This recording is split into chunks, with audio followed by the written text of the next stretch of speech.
जय माता दी दोस्तों, आप सभी को करवा चौथ की बहुत बहुत शुभकामनाएं। आप सभी का व्रत बहुत अच्छे से जा रहा होगा और आप सभी को व्रत में कोई भी परेशानी ना आए, मैं यही प्रार्थना करती हूँ। और आप सभी का व्रत सफल हो और माता करवा और पूरा शिव परिवार आप सभी पर अपनी कृपा बनाए, मैं यही प्रार्थना करती हूँ।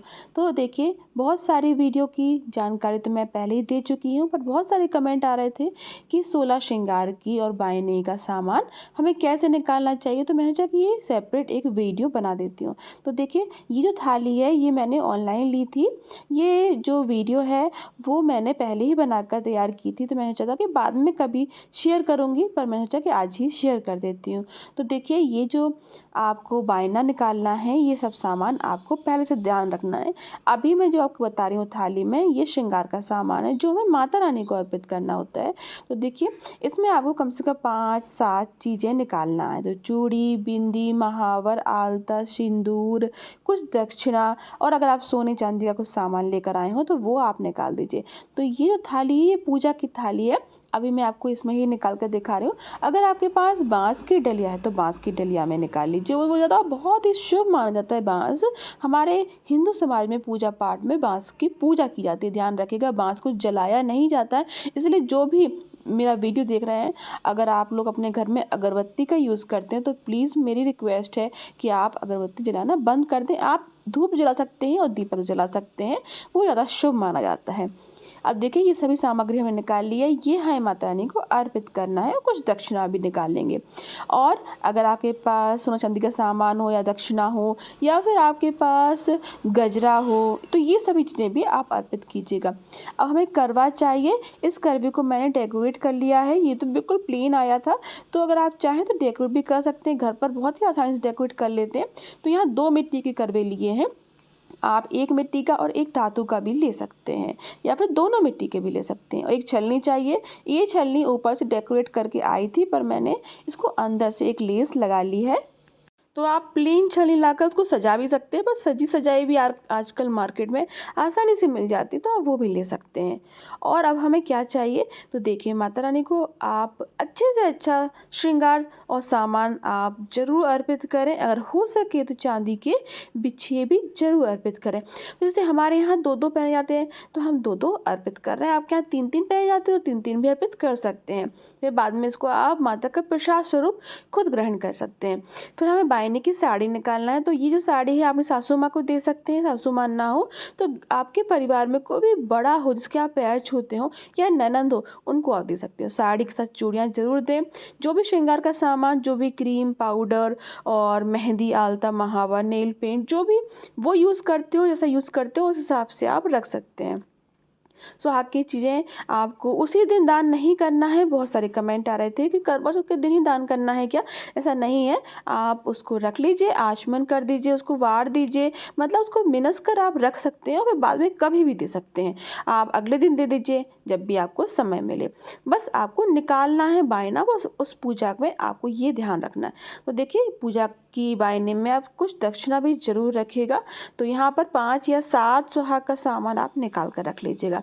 अब हमें खुद के लिए क्या श्रृंगार का सामान पहनना चाहिए, जो सबसे ज़्यादा ज़रूरी चीज़ें होती हैं, तो वो देख लेते हैं। देखिए, सबसे पहले तो आप एक साड़ी लीजिए। साड़ी अगर आपकी शादी की आप पहन रहे हैं लहंगा, तो बहुत अच्छा रहेगा। उसमें थोड़ा सा गंगा जल छिड़क कर आप पहन सकते हैं। नहीं तो कोई भी नई और कोरी साड़ी आप ले सकते हैं। तो मेरी ये जो साड़ी है ये बनारस से हम लोग लाए थे, तो हम यही पहन लेंगे। तो ये साड़ी निकाल ली। इसके साथ में आपको जेवर चाहिए। देखिए, जो ऊपर का सामान होता है, यानी कि हम चूड़ी, बिंदी आप जो पहनते हैं, तो देखिए, चूड़ी का सेट और ये सब चीज़ें तो आप साड़ी का मैचिंग का बनवाते ही हैं।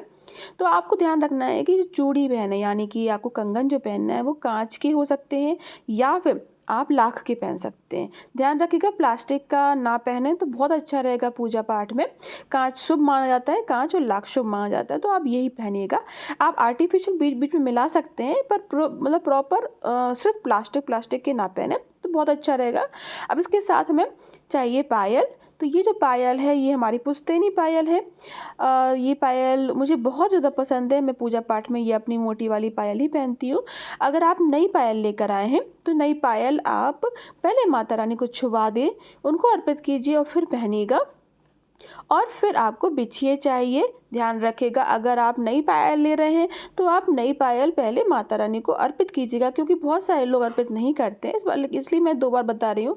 तो अब आपको अगर 3-3 वाली चेन वाली बिछिए पहनना तो आप ऐसे भी पहन सकते हैं या फिर 2-2 वाली भी पहन सकते हैं। आपकी नई नई शादी हुई हो तो 3-3 वाली पहनिए।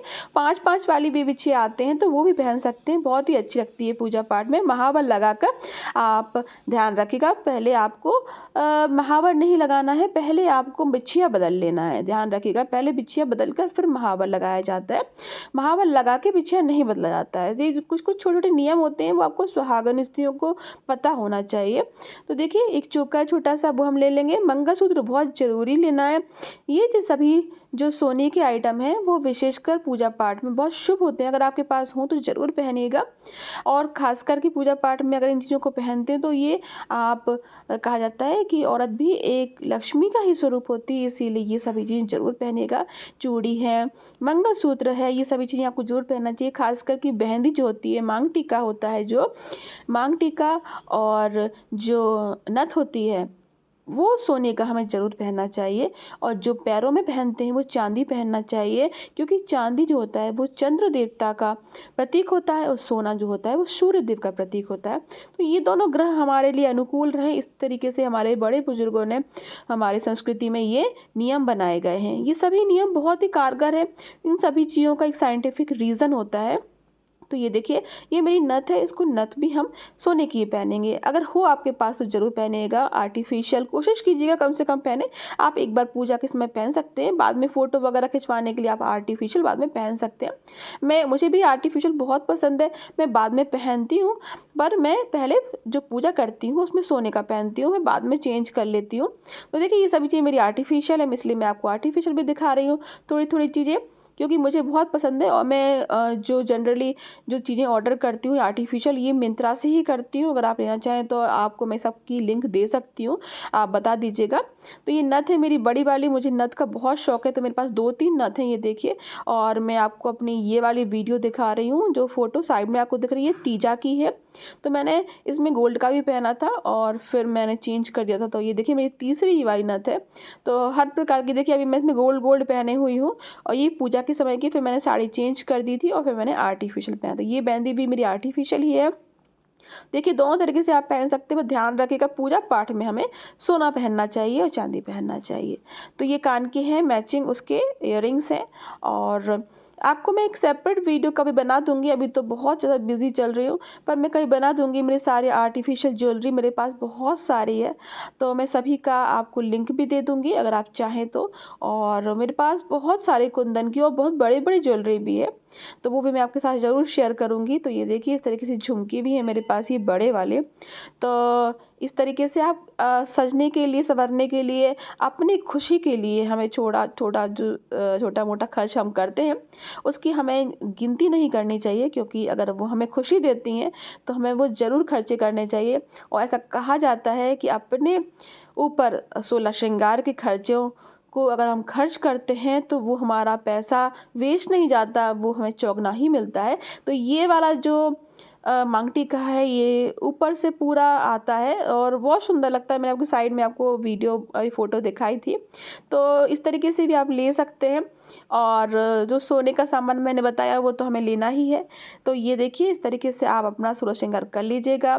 मेहंदी, आलता, महावर, सिंदूर सभी चीज़ों से आप सज कर अपनी बहुत अच्छे से पूजा कीजिएगा।